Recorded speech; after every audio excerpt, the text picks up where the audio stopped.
Paskong Pasko po nang nawalan nga po ng tahanan ng aabot sa 30 pamilya sa Tondo, Maynila. Kasunod yan ang sunog na sumiklab sa isang bahay na nasunog na rin noong 2021. Balita hatid ni Jomar Apresto. Sunog ang nagpatigil sa masayang pagdiriwang ng Pasko ng mga residente ng Pilapil Street sa Tondo, Maynila pasado alas 9 kagabi. Ang mga residenteng nagkakasiyahan tumulong na rin sa pag-apula ng apoy. Ang senior citizen naman na si Mang Rogelio, muntik pa umanong masuffocate sa loob ng kanilang bahay kung saan mismo nagsimula ang sunog. Pagising ako, umuusok na. Ginawa namin, punta kami kay Nakakagad Buda. Doon kami tumalon. Tapos doon kami sa kaya nga ako, nasugatan pa ako. Ang kapatid naman ng kanyang asawa, nagkaroon daw ng sugat matapos madapa habang lumilikas. Ang residente namang ito, ilang mahalagang dokumento lang daw ang naisalba. Ayon sa Bureau of Fire Protection, may kasikipan ng kalsada sa lugar. Pero hindi naman daw sila gaanong nahirapan sa pag-apula sa apoy na umabot lang sa unang alarma. Hindi bababa sa 4 na truck ng bumbero ang kinailangang rumesponde. Malaking bagay rin daw na marami pang tao sa labas nang maganap ang sunog. Mabilis po na itawag kasi maraming tao, may handaan, nakita nila agad, na-report agad, then actionan agad. Ayon naman sa barangay, aabot sa 30 pamilya ang nawalan ng tirahan dahil sa sunog. Napag-alaman naman na nasunog na rin noong 2021 ang mismong bahay na pinagmulan ng sunog kagabi. Masakit bang sabihin, yung iba kasi doon mga jumper ang loob ng bahay. Kaya siguro panahon na para aksyonan natin. Gayunman, hindi na sumagot tungkol dito ang pamilya ni Mang Rogelio. Wala rin daw silang alam kung bakit ilang beses nang nasunog ang kanilang bahay. Mananatili muna ang mga residente sa covered court ng barangay. Patuloy naman na iniimbestigahan ng BFP kung ano ang pinagmulan ng apoy. Jomer Apresto nagbabalita para sa GMA Integrated News. Maraming insidente ng sunog ang naitala sa bansa ngayon pong buwan. Batay sa tala ng Bureau of Fire Protection, mula December 1 hanggang Pasko, umaabot na sa 756 ang naitalang sunog sa bansa. Mas kaunti yan kumpara sa parehong panahon noong nakaraang taon. Kabilang sa madalas na pinagmumulan ng sunog ay problema sa kuryente, paninigarilyo, pagluluto, octopus wiring, at pagsusunog ng basura. Para iwas sunog, muling paalala ng Bureau of Fire Protection, iwasan ang pag-overload sa mga outlet o ang maraming nakasaksak sa iisang outlet. Patayin at tanggalin sa saksak ang mga appliance, pati na rin ang tangke ng LPG kapag hindi ginagamit. Huwag aalis ng kusina kapag may niluluto. Ilayo sa mga bata o ilagay sa mataas o tagong lugar ang mga bagay na maaaring pagmulan ng sunog. Kung naninigarilyo, siguraduhin mapatay ng maayos ang upos nito at itapon sa tamang lugar. Panatilihin din pong malinis ang inyong lugar. Nadagdagan pa ng 18 kaso ang mga nabiktima ng paputok sa bansa. Batay po sa datos ng DOH as of December 25, 43 na ang kabuang bilang ng fireworks-related injuries. 39 ay lalaki at 4 naman ang babae. Ayon sa kagawaran, boga, 5-star at piccolo ang mga nangungunang dahilan ng mga insidente. Kasama po yan sa listahan ng mga iligal na paputok sa bansa. Mga kapuso, paalala po ng mga otoridad, mas mainam na huwag nang magpaputok para sa ligtas na pagsalubong sa 2025. Simula po ngayong araw, 24 oras lang pwedeng dumaan sa EDSA ang mga provincial bus. Tatagal yan hanggang sa susunod na Huwebes, January 2, 2025. Dati nang sinabi ng MMDA, inaasahang maluwag naman sa panahong ito ang EDSA. Sa pagtaya ng MMDA, nasa 2,100 ang provincial buses na dumaraan sa Metro Manila. Generally peaceful o mapayapa ang naging pagsalubong sa Pasko sa buong bansa. Ayon po yan sa Philippine National Police. Wala nang naitalang anumang untoward incidents ang PNP. Ngayong karamihan pa ay naka-vacation mode dahil sa holiday season at pagsalubong sa bagong taon.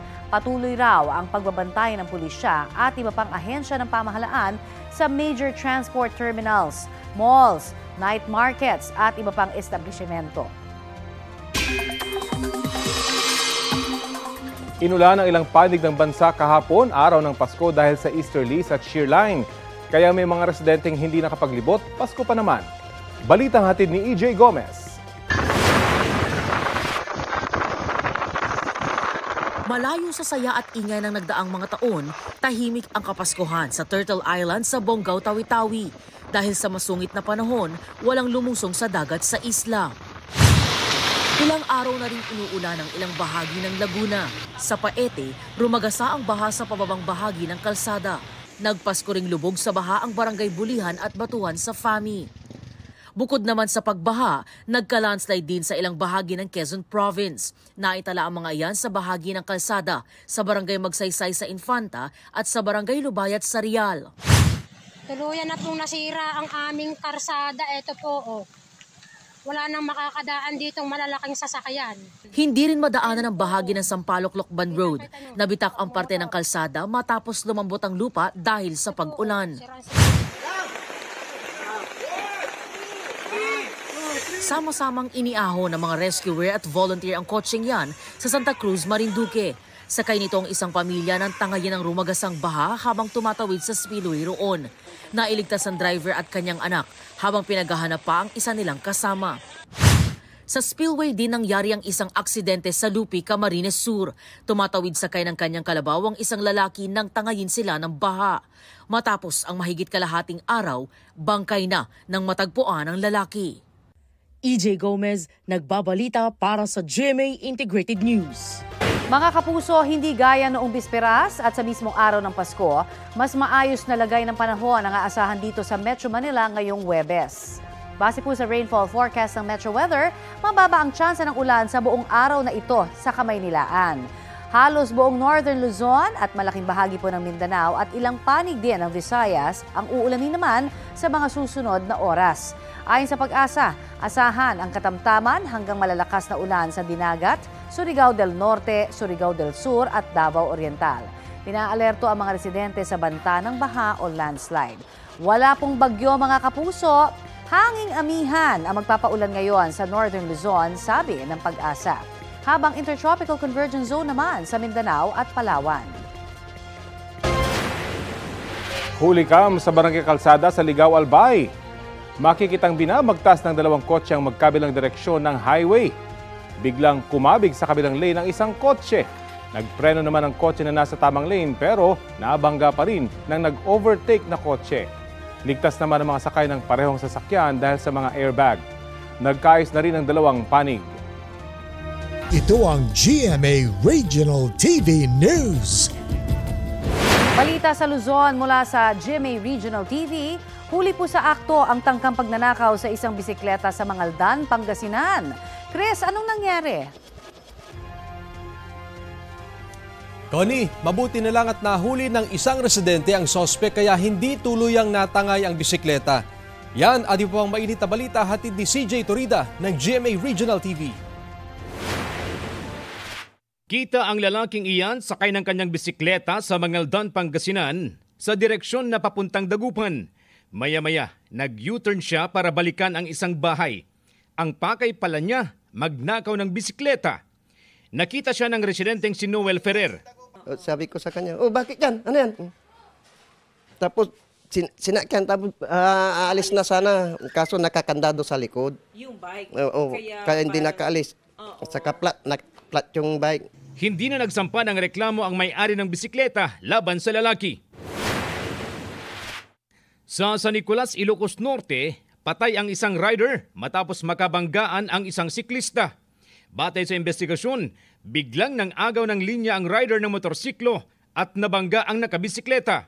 Sumemplang ang rider na walang helmet at nagtamo ng matinding sugat sa ulo. Napag-alamang nakainom din ang rider. Sugatan naman ang nabangga niyang siklista. Ayon sa pulisya, nagkaayos na ang magkabilang panig. CJ Torida ng GMA Regional TV, nagbabalita para sa GMA Integrated News. Bistado naman ang 3 taniman ng marijuana sa Barangay Takadang sa Kibungan, Benguet. 2 sa plantasyon ay nasa Sitio Walayan at sa Sitio Gayang naman ang isa. Sa kabuuan halos sa 7,000 fully grown na marijuana plants ang natagpuan at sinunog ng mga otoridad. Nagkakalaga ito na mahigit sa 1.3 million pesos. Wala pang naaresto kaugnay sa mga iligal na taniman.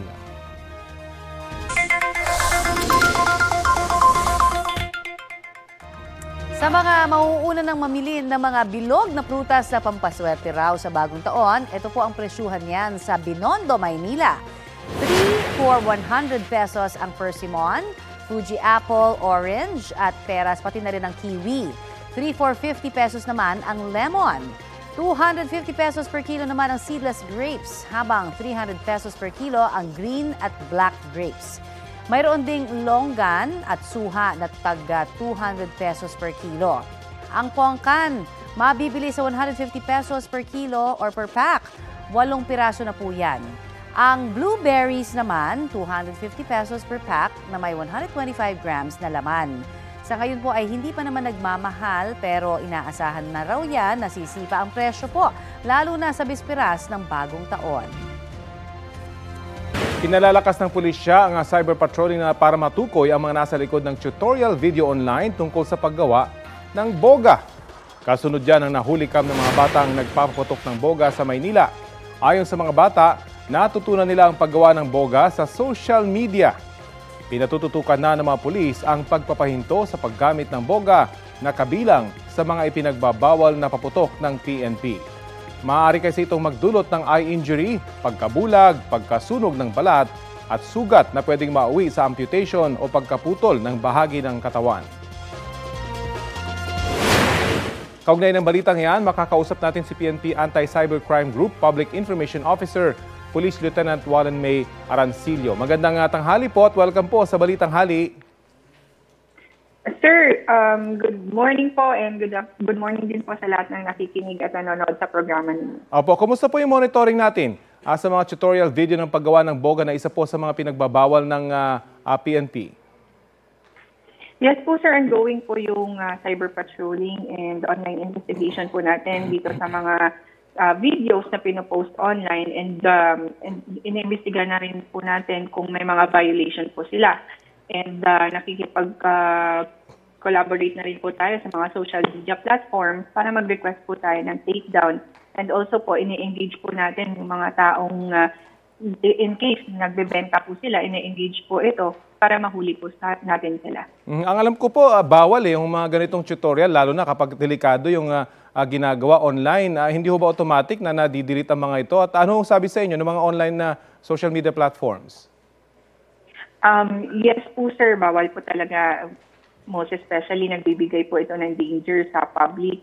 And sa ngayon po, wala pa po akong definite na answer from the social media platform. Though tayo po dito sa PNP ACG at our end, ginagawa po natin yung makakaya po natin para makipag-coordinate sa kanila. And yun po, gumagawa po tayo ng formal letter and formal complaint din po para ma-take down po itong mga videos na ito and including po yung account na gumagamit.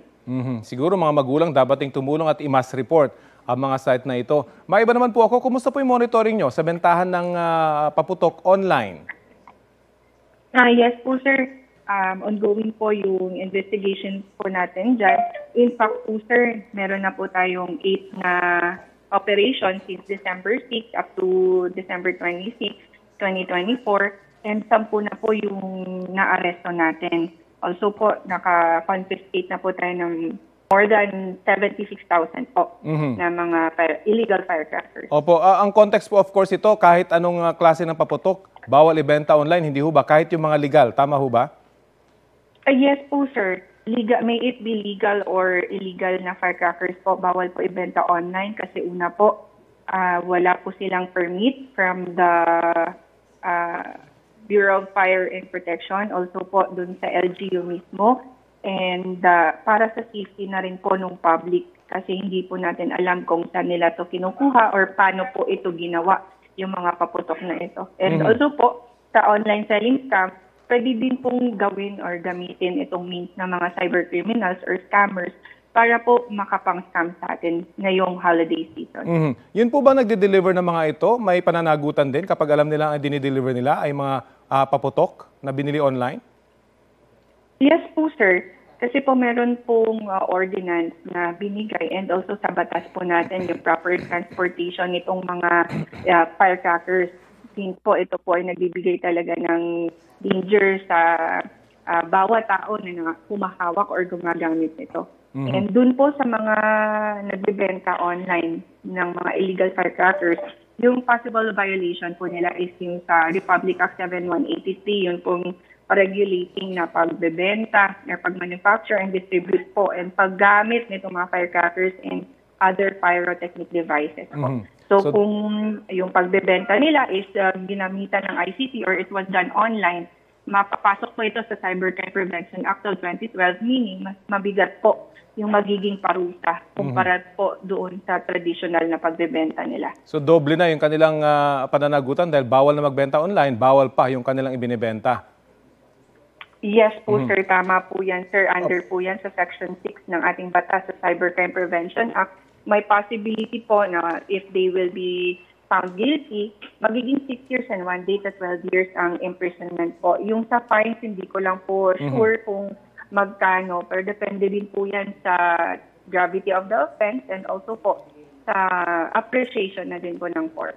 Sabi po ng Cybercrime Investigation na Coordinating Center, talamak daw yung crypto scam. Ngayon pong holiday season, milyon-milyon na raw po yung natangay pero tila wala pa rin nagsusumbong. Ganito rin ba yung monitoring nyo or konti lang yung nagsusumbong? Sir, sa ngayon po, hindi po ako nakakuha ng exact data regarding sa cryptocurrency scam. Though, gusto ko lang po bigyan ng paalala or information ang public. Yung cryptocurrency po, hindi po yung scam. Cryptocurrency po, pwede po natin gamitin investment. Though, ito po yung isang means na ginagamit ng mga cybercriminals para makapang-scam po. Ang mas mainam po dito kung gusto nating mag-invest sa cryptocurrency or let's say dito sa blockchain or mga Bitcoin na po. Ito sir, mas mainam po na under po sa pangalan natin yung mismong account na ine-investan natin. At siguraduhin po natin yung platform na ginagamit nung cryptocurrency accounts na ito. Also po, kung kayo po nabibiktima or nabiktima ng ganitong klaseng scam or investment scam, open po yung PNP ACG. Bukas po kami 24/7 para tulungan po kayo. Gaano po kahalaga na magsumbong itong mga na-scam na to, kahit na sabihin natin maliit lang yung nakuha sa kanila, gaano po kahalaga na maipaalam po sa inyo? Yes sir, very important po sir na malaman namin at dapat i-report talaga sa amin yung mga ganitong klaseng scam sa cryptocurrency. Most especially po, una po, malalaman natin kung sino ba yung mga taong nasa likod nito. Possible ba ng individual sila or baka grupo na po yung gumagawa nito. So may possibility po na ma-end ito kung makikilala natin sila once nagsumbong po sila. Pangalawa po, also, mabibigyan po natin yung ng education and awareness na rin yung mga kababayan natin iba para hindi na po sila ma-scam ng ganitong klaseng cryptocurrency scam po. Okay, sige po. Maraming salamat po sa oras na ibinahagi niyo po sa Balitang Hali. Yes sir, thank you po sir and God bless po. Merry Christmas po sa inyo. Merry Christmas mo si Police Lieutenant Wallen May Arancillo, ang Public Information Officer ng PNP Anti-Cybercrime Group.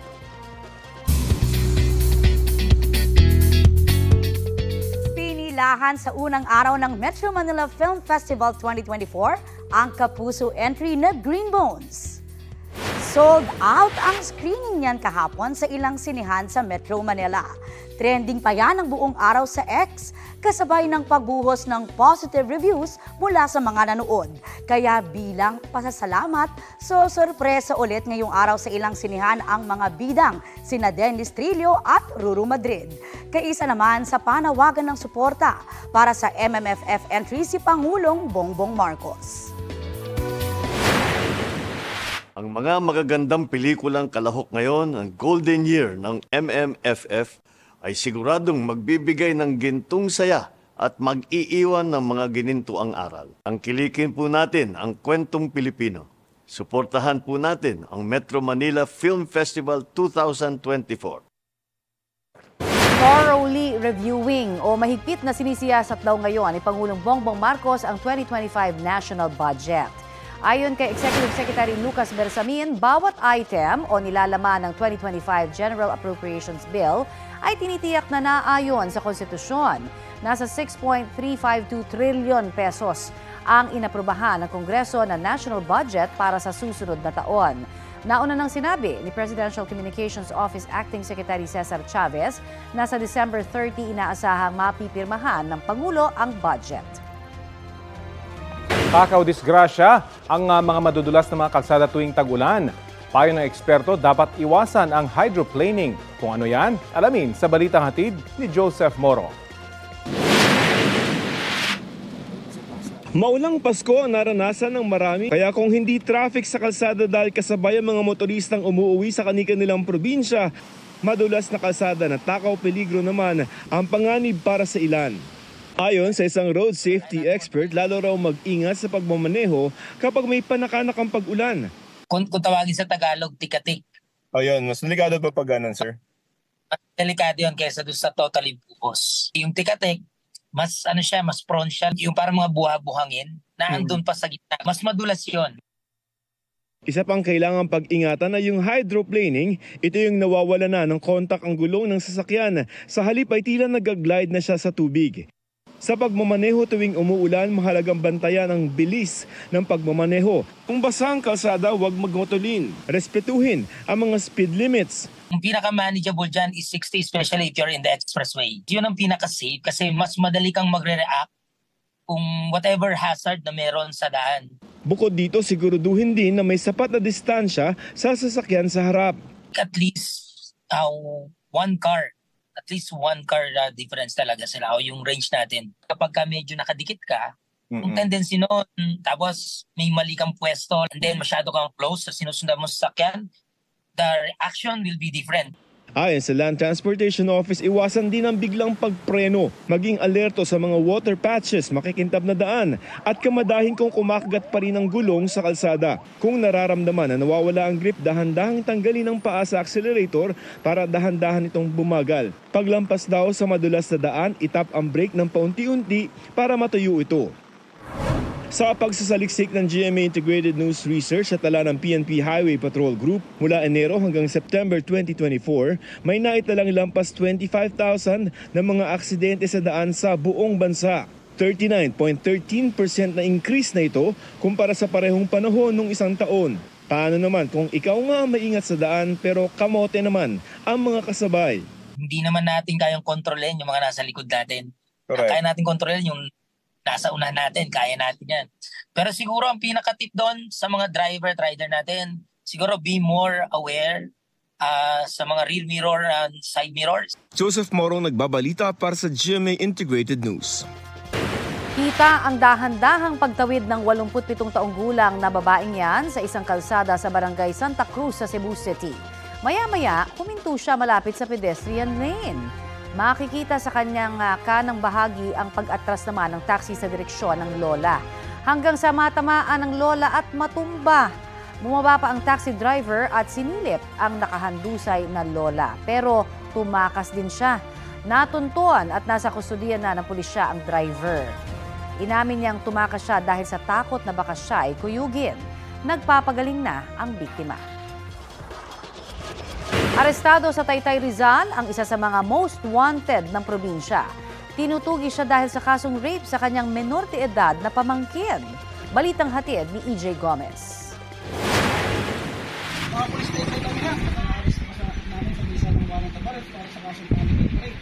Sa bisa ng arrest warrant, nadakip ng mga pulis ang 28 anyos na lalaking ito dahil sa kasong panggagahasa sa menor de edad niyang pamangkin. Naaresto siya sa barangay San Juan, Taytay Rizal noong Linggo. Ang akusado kabilang sa most wanted persons list ng Rizal Province. Ayon sa pulisya, noong Agosto 2021 naganap ang umano'y pangahalay sa mismong bahay ng nooy 11 anyos na biktima. Ang tiyuhin, tagabantay raw sa kanyang pamangkin. Mag-isa lang yung bata na iniwan nung that time ng kanyang mga magulang. Ang tito niya mismo ay pinagsamantalahan nga yung 11-year-old na pamangkin. Isang beses lang, then tama-tama pa bakasyon na sila sa probinsya itong mag-ama. At ngayon nagkaroon ng lakas ng loob yung anak na isumbong nga itong nangyari. Mariing itananggi ng akusado ang panggagahasa, Paliwanag niya, binantayan lang niya ang biktima kasama ang nakakabatang kapatid na 4 na taong gulang. Nandun po sa bahay, ma'am. Pero wala naman po nangyaring ganun. Nandun pa po yung isa kong pamangkin. Nagbabantay lang din sa kanila. Pero aniya, siguro yung hipo po siguro meron po. Tapos siguro. Pero... Habang nagbabantay ka po sa kanya? Sa custodial facility ng Taytay Municipal Police Station, kasalukuyan nakadetain ang akusado na naharap sa kasong qualified rape of a minor na walang piyansa. EJ Gomez, nagbabalita para sa GMA Integrated News. Ito ang GMA Regional TV News. Balita sa Visayas at Mindanao mula GMA Regional TV. Nauwi sa trahedya ang Christmas trip sana ng mga magkakaanak sa Mabini, Davao de Oro. Sara, ano nangyari sa kanila? Rafi, isa ang patay matapos sumalpok sa Center Island ang sinasakyan nilang pick-up. Yan at iba pang mainit na balita hatid ni Femari Dumabok ng GMA Regional TV. Ang masaya sanang selebrasyon para sa araw ng Pasko. Nauwi sa disgrasya para sa magkakaanak na naaksidente sa Mabini, Davao de Oro. Papunta sana sila sa Davao Oriental para maligo sa dagat. Nang bumangga ang sinasakyan nilang pick-up sa Center Island ng Tagnanan Highway. Ayon sa pulisya, 15 ang lahat ng sakay ng pick-up. Ang ilan nasa cargo bed nito sa likod. Coming from Mako going to Davao Oriental, nawala ng control yung driver, pinangga niya yung Center Island. Tumilapon lahat ng tao doon sa may likod niya. Dead on the spot ang isa sa mga biktima. Ginagamot naman sa ospital ang iba pang sugatan. Hinihintay pa ng pulisya kung sasampahan ng mga biktima ng reklamo ang driver. Nakaanak din nila. Nakasubsob na sa isang bahay sa Barangay Langtad sa Naga, Cebu ang SUV na yan nang abutan ng mga otoridad. Bago tumama sa bahay, inararo ng SUV ang isang kasalubong na motorsiklo. Nasawi ang isang batang babaeng angkas sa motor. Kritikal naman ang kondisyon ng tatay habang sugatan ang nanay. Ayon sa mga otoridad, papunta sana ang mag-anak sa bayan ng San Fernando para mamasko sa kanilang kaanak. Umagaw raw ng lane ng SUV kaya nabangga ang mga biktima. Desidido ang pamilya ng mga biktima na magsampa ng kaso laban sa driver. File mi kaso ani ma'am. Kaning ko na kay akong anak ang responsible pa dito niya yung pares na ospital pa yun ang akong apo namatay. Humingi naman ng tawad ang driver ng SUV sa pamilya ng mga biktima at inaming nakatulog siya habang nagmamaniho. Inihahanda na ang isasampang reklamo sa sospek. Femari Dumabok ng GMA Regional TV, nagbabalita para sa GMA Integrated News. Sa Talisay, Cebu naman, patay sa engkwentro sa pulisya ang magkapatid na sospek sa patong-patong na krimen. Rumesponde raw ang pulisya sa isang sumbong dahil sa kaduda-dudang kilos ng magkapatid sa Barangay Camp 4. Hinala ng pulisya, naghihintay ng susunod na target nila ang hitman umanong si alias JR na sospek sa 3 murder, 4 na frustrated murder, pati na sa illegal na droga. Kasama niya ang nakababatang kapatid na naharap naman sa kasong homicide. Pagdating ng mga pulis sa lugar, agad umano silang pinaputukan ng 2 lalaki. Kaya napilitan umanong gumanti ang mga pulis. 6 na araw na lang bago ang total ban sa mga pogo sa bansa kung saan libo-libong manggagawang Pilipino ang nawalan po ng trabaho. At kaugnay niyan, makakausap natin si Bureau of Local Employment Director Patrick Patriwirawan Jr. ng Department of Labor and Employment. Magandang tanghali po sa inyo at welcome sa Balitang Hali. Magandang tanghali po, Ms. Connie, at sa inyo pong mga taga-subaybay. Kamusta po ang monitoring ng Labor Department sa mga Pilipino POGO workers na mawawalan po ng trabaho o nawalan na nga ng trabaho? May final number na po ba tayo? Thank you, Ms. Connie. Patuloy po ang pakikipag-ugnayan po ng Department of Labor and Employment, lalong-lalo na po ang ating mga regional offices po, no? Sa mga POGO or IGL establishments po. Ngayon po ay nasa 27,790 na po tayo ng mga IGL, profiled IGL Filipino workers po. At patuloy po yung mga interventions na binibigay natin sa kanila, katulad na po ng mga pagpaparticipate po sa mga job fair activities, pagbibigay po ng mga livelihood assistance. Pero ang balita po natin dun sa mga job fair na initially po na ikinasa po ng DOLE nga po, parang hindi ho masyadong marami ho ang nag-apply ng mga dating POGO workers. Tama ho ba yun? Tama po kayo, Ms. Connie. Isa po yan sa mga obserbasyon natin sa mga sinagawa po nating 5 job fair activities ng mga nakaraang buwan. Ito po ay unang-una dahil alam natin na patuloy pa rin po yung operasyon ng mga IGL companies at karamihan po sa mga IGL Filipino workers po natin ay nahihirapan pong makaparticipate. Kaya po nagkakaroon po tayo ng usapin ngayon sa mga industry partners po natin para masiguro po na tuloy-tuloy ang pagko-conduct po natin ng mga job fair activities hanggang sa susunod na taon po. Yes, pero ang karaniwang sentimiento nga raw po ng mga POGO workers kasi hindi daw kasing laki yung sahod no ng mga inaalok na trabaho sa mga job fair no dun sa kanila hong nakukuha naman sa POGO. Ano ho ang reaksyon niyo diyan at ano magiging sagot at tugon ninyo para ho magkaroon ng kahit paano solusyon no doon sa problema po ng pasahod? Thank you po, Ms. Connie. Doon po sa profiled workers po natin, karamihan po sa mga trabaho po na kasulukuyan nilang hinahawakan ay may kinalaman po sa administrative, encoders, IT, and HR roles. Pumapalo po sa 16,000 to 30,000 yung mga sweldo po ng ating mga Filipino workers at karamihan po ay nasa edad 25 to 35 years old. So base po dito sa profile na ito ng mga Filipino workers natin, mula po sa NCR, karamihan din sa Calabarzon, sinisiguro natin na yung mga vacancies na ino-offer po natin sa ating mga job fair activities ay may kinalaman po dito po sa mga trabaho or sa mga skills na meron po sila. Alright. Sabi naman ho ng PAOK, nakabantay sila laban dun sa mga maliliit na ho na POGO o scam operations galing doon sa mga nabuwag ho na malalaking POGO hubs. No? Paano ho natin masisiguro kaya na hindi ho sila doon mag-a-apply, di ba? Yung mga Pinoy natin na dating POGO workers dun sa mas maliliit na POGO hubs.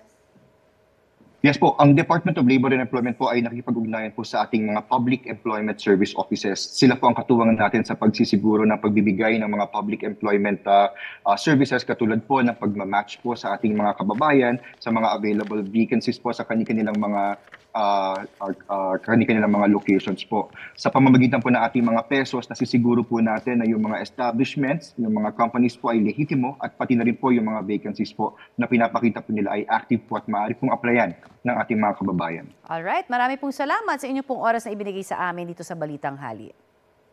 Yan po naman maraming salamat po. Yan po naman si Director Patrick Patriwirawan Jr.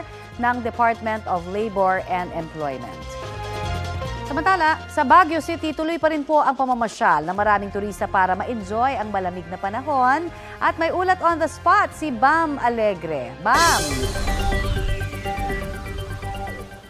Connie, magandang tanghali. Isang araw matapos ang Pasko, though hindi ganun karami tulad nung kahapon, marami pa rin ang mga bakasyonista dito sa Mines View Park. Makita ninyo sa ating likuran. Ito yung entrance at marami pa rin yung nag-aabang na makapasok dito. So bukod doon sa tanyag na overlooking view ng Amburayan Valley at ng mga minahan dito ng ginto at tanso, patok din sa mga namamasyal yung iba't ibang mga photo op. Meron dyan yung makulay na kabayo, yung mga indigenous na Ifugao clothing. At ayon kay Engineer Alec Mapalo naman ng Baguio City Tourism Office, wala man silang running count ng mga bumibisitang turista, tinatayang 50,000 hanggang 80,000 ang dumadaan ng mga motorista sa Quezon Road. Ang temperatura naman dito sa Baguio ngayong araw ay mula 18 hanggang 22 degrees Celsius daw ngayong umaga. At maulap ngayon at may manakaanakang pag-ambon tulad ng ating nararanasan sa ngayon. Wala rin daw holiday ang number coding sa Central Business District. So nananatili rin yung police visibility para tiyakin yung peace and order dito sa Baguio. At ito, makikita ninyo talagang buhay na buhay pa rin ang turismo dito sa Baguio. Ito ang live na sitwasyon mula rito sa Mines View Park. Bam Alegre para sa GMA Integrated News. Maraming salamat, Bam Alegre. Samantala, nagsisiuwian na ang mga bakasyonistang nagpasko sa Boracay Island sa Malay Aklan. At may ulat on the spot si Kim Salinas ng GMA Regional TV. Kim? Connie, di nagpaawat ang ilang mga turista na sulitin ang mga huling araw ng bakasyon dito sa isla ng Boracay ngayong Christmas season.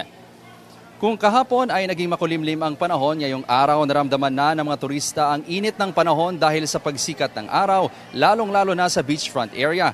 Marami ang lumangoy sa beach, merong naglakad at namasyal lang at dinama ang simoy ng hangin. May iba namang naglaro sa buhangin kasama ang pamilya. Sinulit rin ng ilang turista ang huling gabi sa isla bago umuwi ngayong araw. May mga nag-picture taking sa mga sand castle bilang remembrance.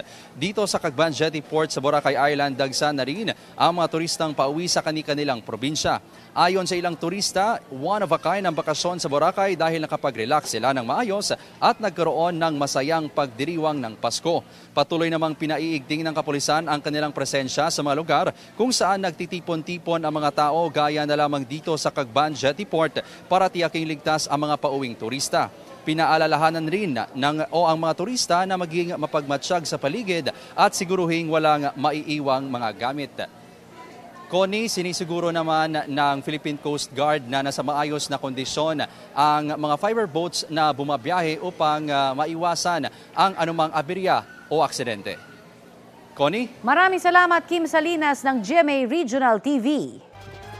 Mainit-init na balita, pumalo na sa 69 ang mga nabiktima ng paputok sa bansa. Batay sa datos ng Department of Health as of December 26, 65 ay lalaki at 4 naman ay babae. Mga bata at menor de edad pa rin ang karamihan sa mga nabiktima ng paputok.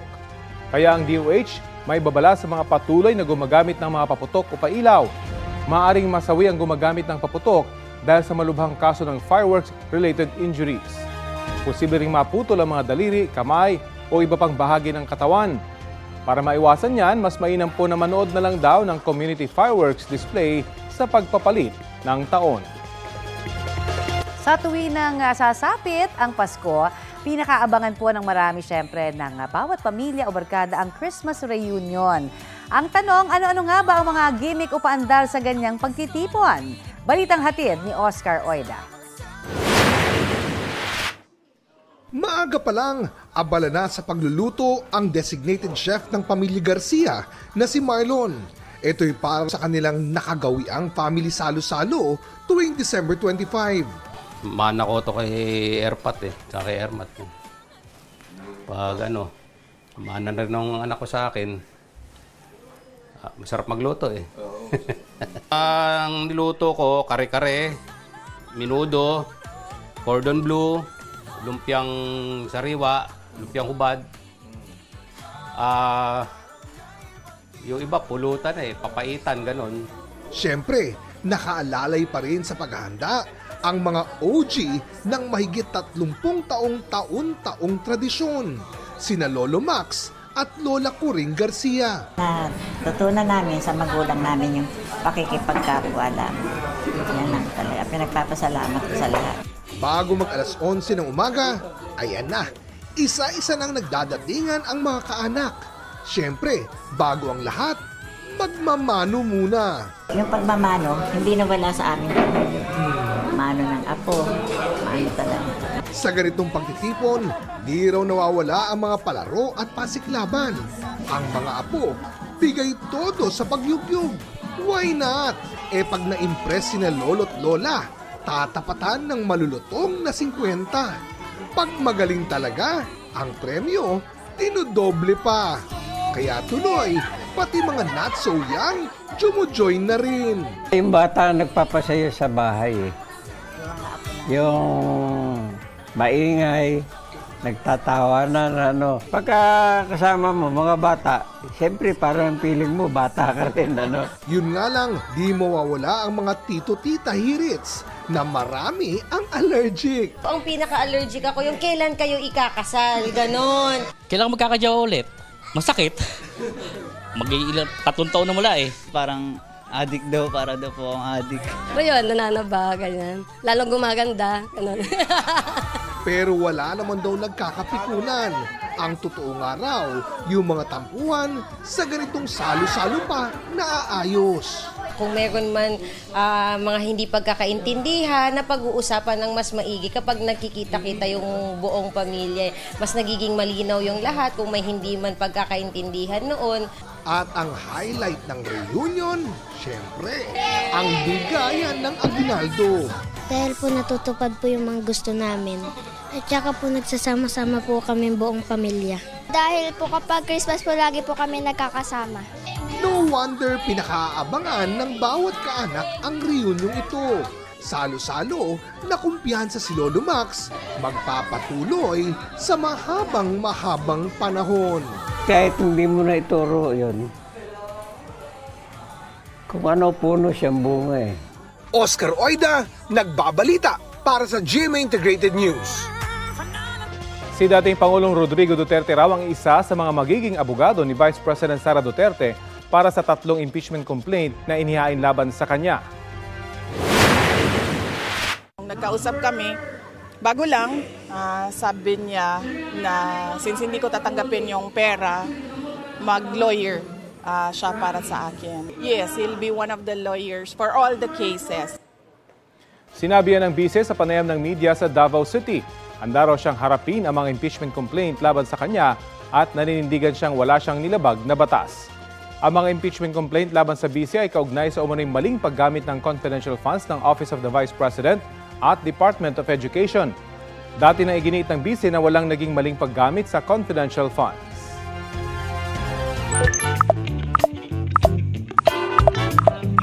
Six days na nga lang at 2025 na. Ready na ba ang New Year's resolution ng marami? Habang ang iba ay may natitira pang goals this year. Oo nga, hindi pa natatapos pero meron pang araw. Meron pa. Tinanong po namin ng netizens anong goals na gusto nyong ma-achieve ngayong 2024. Bago raw magtapos ang taon, gusto ni Reese James na may pera ang kanyang wallet at bank account. Why not, di ba? Ang sabi naman ni Leonardo Mondaya sa wikang Iloco, awanin gayem o wala na kaibigan. Aba, wala na raw siyang natitirang goals for 2024. Wow, Kaya congratulations. congrats, Sana all. Goal pa rin naman ngayong taon ni Maricel Moral na mapanatili ang pag-angat ng maliit niyang negosyo at mapanatiling malusog ang kanyang pamilya.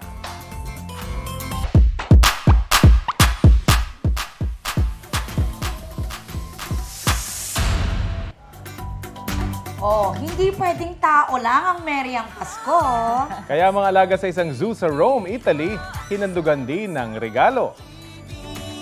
Naughty o nice man ngayong 2024, may gift yan for everyone. Kakatuwa ang iba't ibang reaksyon ng mga hayop. Merong deadma sa regalo, pati natakot yata kaya hanggang amoy na lang.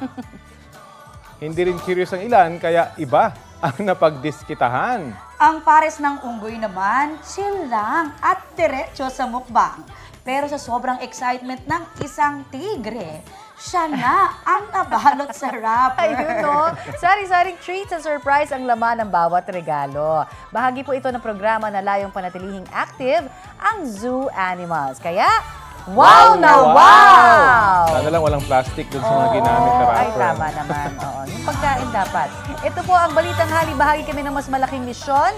6 na araw na lang. Bagong taon na, Uy! Diba? Bilis! Ako po si Connie Season. Rafi Tima po. Kasama niyo rin po ako, Aubrey Carampel. Para sa mas malawak na paglilingkod sa bayan. Mula sa GMA Integrated News, ang News Authority ng Filipino.